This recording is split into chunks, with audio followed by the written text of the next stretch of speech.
मेरे 8वीं के प्यारे बच्चों, मैं आज आपके सामने व्याकरण भाग संज्ञा और सर्वनाम के बारे में जानकारी देना चाहता हूँ। देखिए, प्रथम जो समेटित परीक्षा एग्जाम है इसके लिए बहुत महत्वपूर्ण है संज्ञा और सर्वनाम, इसलिए ध्यान से पढ़ना चाहिए। देखिए, संज्ञा यानी इसको अंग्रेजी में क्या कहते हैं, नाउन कहते हैं। हाँ, परिभाषा क्या है, इसकी डेफिनेशन क्या है? हाँ, परिभाषा किसी वस्तु, स्थान, प्राणी, गुण या भाव के नाम का बोध कराने वाले शब्द को संज्ञा कहते हैं। संज्ञा किसे कहते हैं? देखो, वस्तु, स्थान, प्राणी, गुण, भाव, ये नाम है का बोध कराने वाले शब्द संज्ञा शब्द है। हाँ, उदाहरण के लिए व्यक्ति के बारे में यहाँ लोग उल्लेख आया तो संज्ञा शब्द में। और एक बात ध्यान में रखो बच्चों कि जो हम वस्तु देखते हैं इस दुनिया में, वो सब वस्तु क्या है? संज्ञा है। कौन सी वस्तु? किताब लो, डस्टर लो और मेज लो, कुछ भी, पंखा, कुछ भी क्या जो देखते नहीं, ये सब संज्ञा है। नेमिंग वर्ड्स है, नेमिंग वर्ड्स। नाउन यानी क्या? Naming words. हाँ, देखो, स्थान, प्राणी, गुण, भाव, वस्तु, स्थान। देखो, अभी प्राणी में क्या आता है? व्यक्ति, राम, कुत्ता, सांप आदि कोई भी व्यक्ति, ये क्या है? संज्ञा की परिभाषा, संज्ञा के अंतर्गत आते हैं।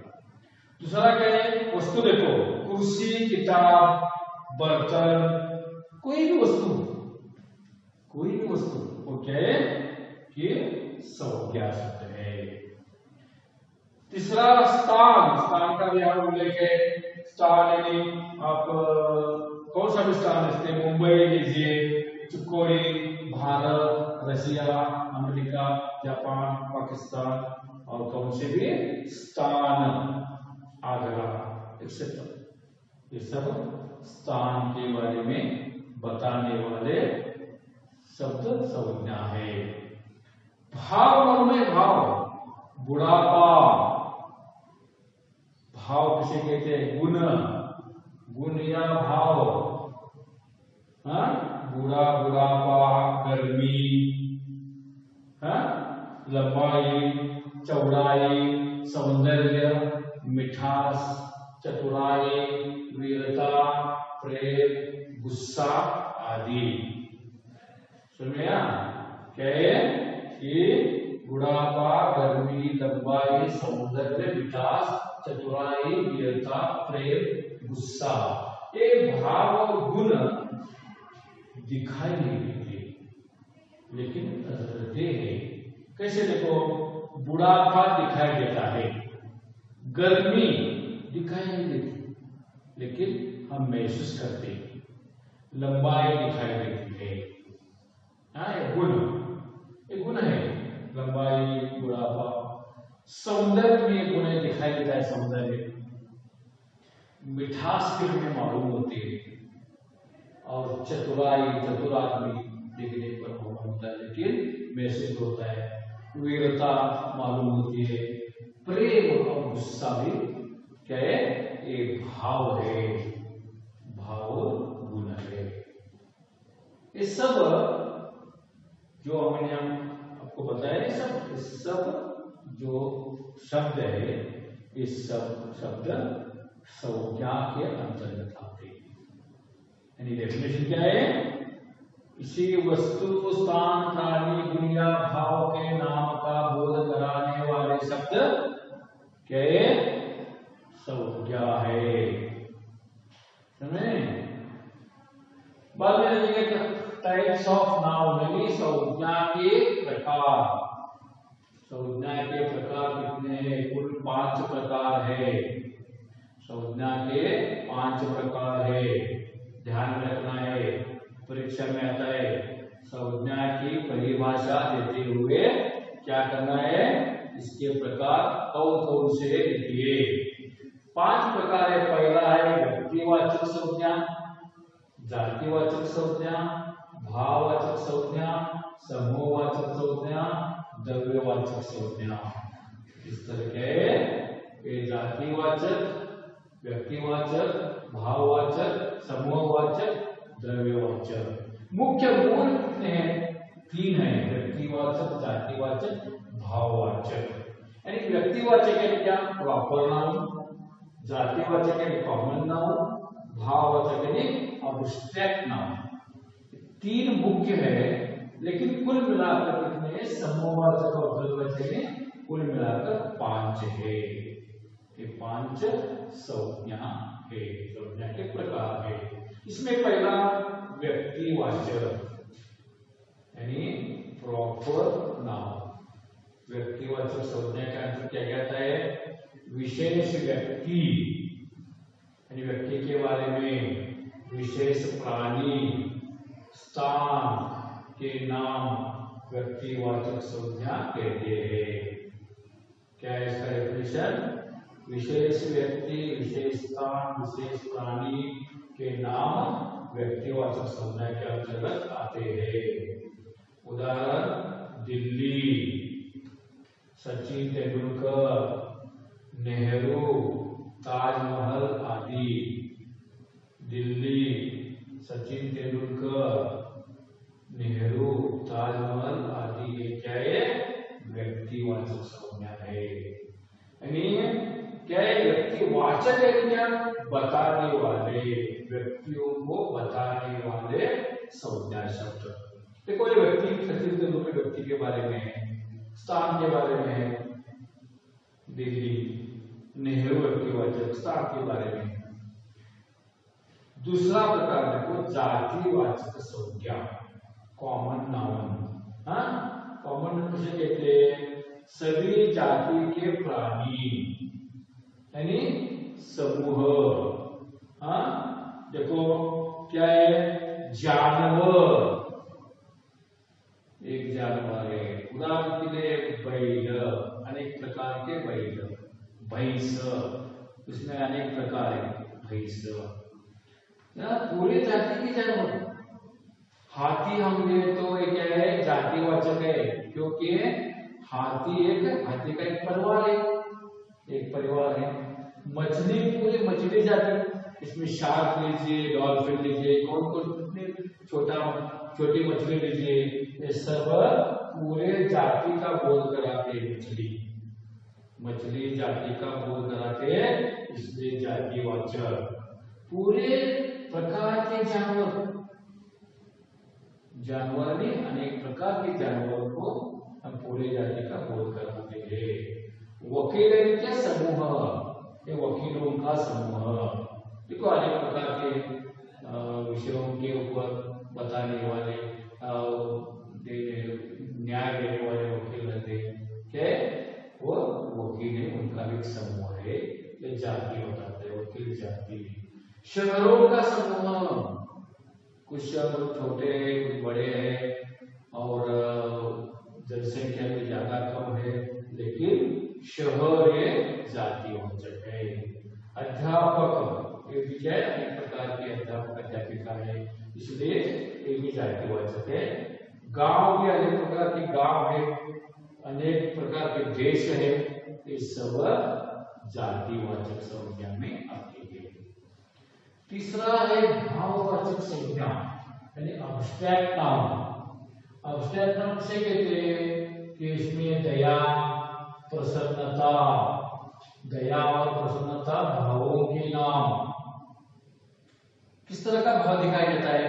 कितना प्रसन्न है, देखो उनका कितना, उनका बहुत अच्छा भाव है। हाँ, प्रसन्न है, वो दया दिखाता है, बहुत दयालु है, वो एक उनका भाव है। गुण और भाव बताने वाले शब्द, भावों के नाम। हाँ, ईमानदारी और बेईमानी, गुणों के नाम। देखो कितना ईमानदार है, कितना बेईमान है, वो कितना बेईमान है, वो कितना ईमानदार है। इस तरह गुणों के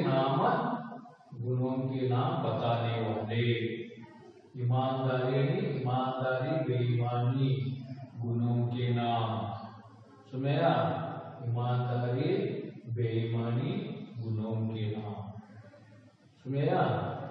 जवानी बचपन, जवानी और बचपन ये क्या है, बुढ़ापा, जवानी, बचपन ये अवस्था है। अवस्था यानी क्या, जिस आयु में, यानी किशोर अवस्था को किशोर कहते, बुढ़ापा को बूढ़े कहते, बचपन को कहते, बचपन के बच्चे जो है वो उनका बचपन रहता है, भावों के नाम है। यहाँ देखो बचपन, जवानी ये अवस्था के नाम है, अवस्था है। कौन सी अवस्था है, वो बूढ़ा या अवस्था है, वो बच्चा या बचपन अवस्था है। हाँ, वो जवान आया उनके पास जवानी है, या जवान लोग, जवानी, ये सब क्या है, उनकी अवस्था है। गरीबी अमीरी, गरीबी और अमीरी ये क्या है, दशाओं के नाम। दशा क्या बोलना है, दशा क्या है, हाँ, दशा क्या है, यानी गरीबी दशा। उनकी दशा कैसी है, वो बहुत गरीब आदमी था, वो बहुत गरीब आदमी था, तो उनकी दशा है। वो बहुत अमीर आदमी है, उनकी बहुत अच्छी दशा है, इसलिए दशा उनके नाम, सुने ना। ये सब भाववाचक संज्ञा के अंतर्गत आते हैं। ये मुख्य 3 संज्ञा हुई, एक व्यक्तिवाचक प्रॉपर नाउन, जातिवाचक कॉमन नाउन, भाववाचक अब्स्ट्रैक्ट नाउन। ये तीनों के उदाहरण के द्वारा आपको मालूम होता है कि कौन कौन से संज्ञाएं है। चौथा है समूहवाचक संज्ञा, इसे कहते कलेक्टिव नाउन, यानी समूहवाचक संज्ञा, कलेक्टिव नाउन। वाचक बताने वाले, समूह को बताने वाली संज्ञा, भाव को बताने वाली संज्ञा, और व्यक्ति को बताने वाली संज्ञा, जाति को बताने वाली संज्ञा, द्रव्य को बताने वाली संज्ञा। इस तरह अभी कलेक्टिव नाउन के बारे में हम देखेंगे। समूहवाचक देखो, इसके अंतर्गत क्या आता है, समूह,